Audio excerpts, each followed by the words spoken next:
Hello and welcome everyone. Here we are. This is my first official set review I'll be doing on the channel. I wanted to do my top 10 hopes for Modern Horizons 2, but I kind of missed it. I did not have my stuff in time. Also, I kind of got thrown off by the fact that Counterspell was confirmed so early on. And truthfully, it's on me. I didn't pay attention to when the spoilers were going to start, so I never got out my video.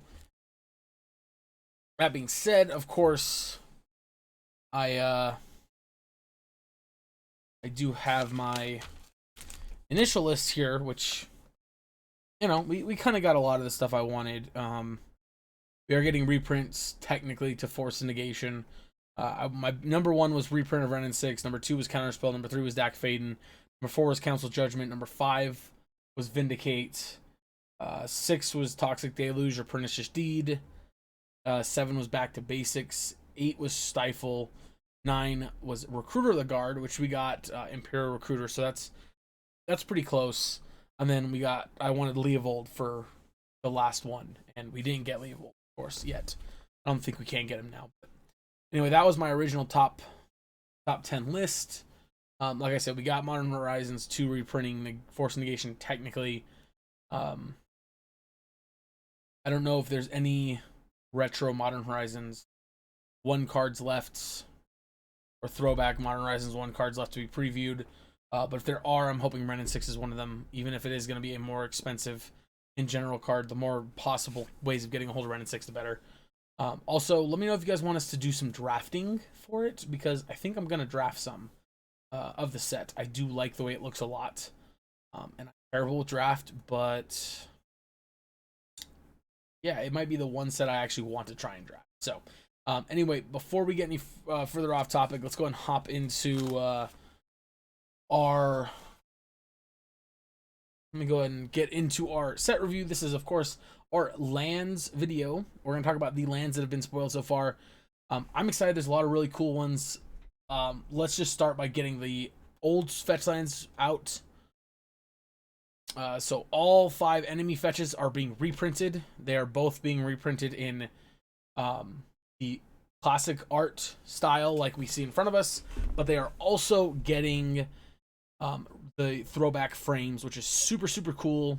I don't know if I'm going to try to get those or not on MTGO, but next time I decide to buy into Legacy, I will have to spend the extra money for the retro frames, because they're just awesome. I always loved playing. I had Pluto Delta playset that was retro, was to the throwback frames, the original art of it, and it was awesome. I loved it. It was so cool. All the other fetches we ever had were all the newer ones, except for those deltas. I think we had Bloodstained Myers too, actually, but I don't remember exactly. So, fetch lands, pretty sweet. They needed reprinting badly, especially for paper. We just need as many reprints for these cards as we can, enemy and ally. Because they're just way too expensive right now. They're way too expensive. They're too pivotal part of Modern. They're so important in mana bases. Yes, you can build mana bases without it, but it's so hard to. Like Jund doesn't, Jund can't. Other decks definitely can't. Control decks have a really hard time with it. I guess you could probably sacrifice his control decks if you wanted to.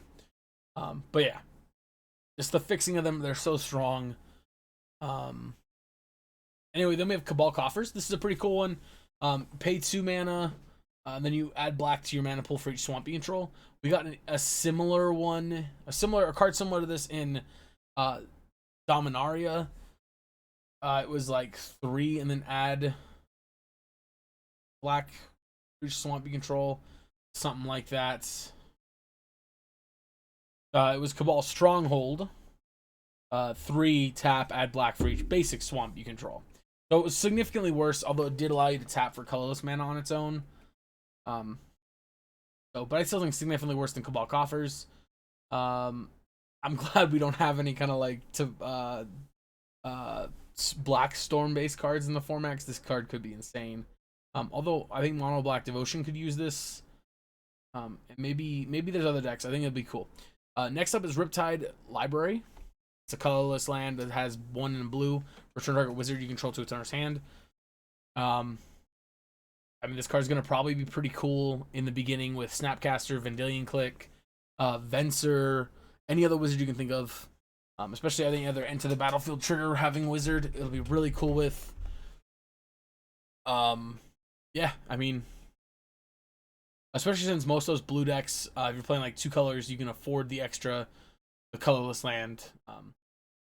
Moving on to the next set of lands, we have Urza Saga, which is a land, which is interesting. Enchantment land, that's Saga, which means when it comes into play, you add a counter to it, and each beginning of each of your draw steps, you add another counter to it. So first one is it gains tap, add colorless. Makes sense. Makes it a land. It can produce mana. The second one, Urza Saga gains pay 2, create a construct. And then you have 3, sacrifice it, search for an artifact card with converted mana cost 0 or exactly 1 generic. Put it onto the battlefield. Shuffle. So, this of course is going to allow you to get Expedition Map in Tron or in Eldrazi Tron. But you go like Pithing Needle, I think, stuff like that. So this will probably get played in Urza decks, anything like that. Any artifact deck can probably play this. I think it's pretty sweet. The constructs is pretty cool. I'm interested in it. I like it. Also pretty cool that you can upkeep, on turn 3. If you play this on turn 1, you can turn 3 upkeep. No, you cannot turn 3. It'd have to be your upkeep turn 4. Sorry, it'd have to be your second land at the earliest to be able to make a construct. And then we have Yavimaya Cradle of Growth. It is a Urborg except for forests, which is pretty sweet. Of course, I don't think we're going to get the rest of that cycle because there is a Destroy All Plains and Destroy All Islands card. As well as, then of course, Blood Moon already makes all lands mountain. So, don't know that we'll get an additional. Well, I guess mountain would be the one I could see us getting. Lands are all mountains. Maybe. Mishra's Factory was reprinted. This is pretty cool. We have a second colorless manland now that's a 2/2. I think Mutavault's generally probably better in Modern, but this is one that could go into Karn decks because it is an artifact creature. You could go into a Tezzeret deck. Tezzeret can make it a 5/5. Stuff like that. Yeah, I think it's interesting. I like it. Next, after that, we come to these. Oh, wait, hold on. Power Depot. So Power Depot enters battle tapped. Add 1 colorless mana or add 1 mana of any color spent this mana only to cast artifact spells or activate abilities of artifacts and modular 1. That's pretty cool. I kind of like that card. It's just a generic artifact land, but then it also is a chromatic land for anything you need. You have an artifact. That's pretty cool.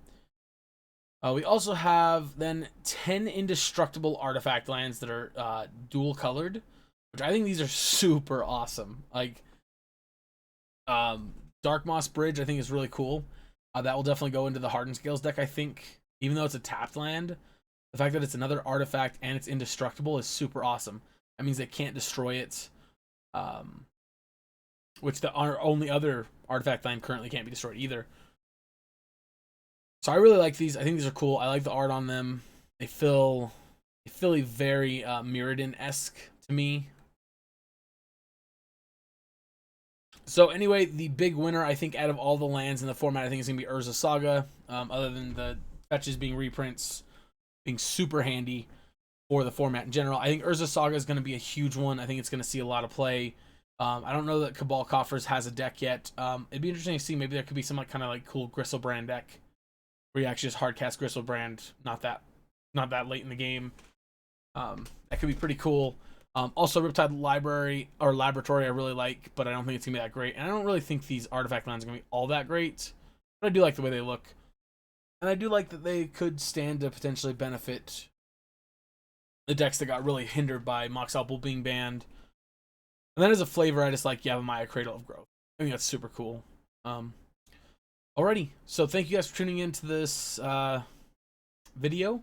Let me know what you guys think of these cards. Again, I'm not an expert, but just from my time playing Commander, my time playing Modern, Legacy, Vintage, I feel like a lot of these cards are really cool. Of course, Mishra's Factory, pretty good in Legacy. In Pox, that was the first deck I ever played in Legacy, and that was the first manland I really ever got to use that wasn't like Celestial Colony or Tar Pit.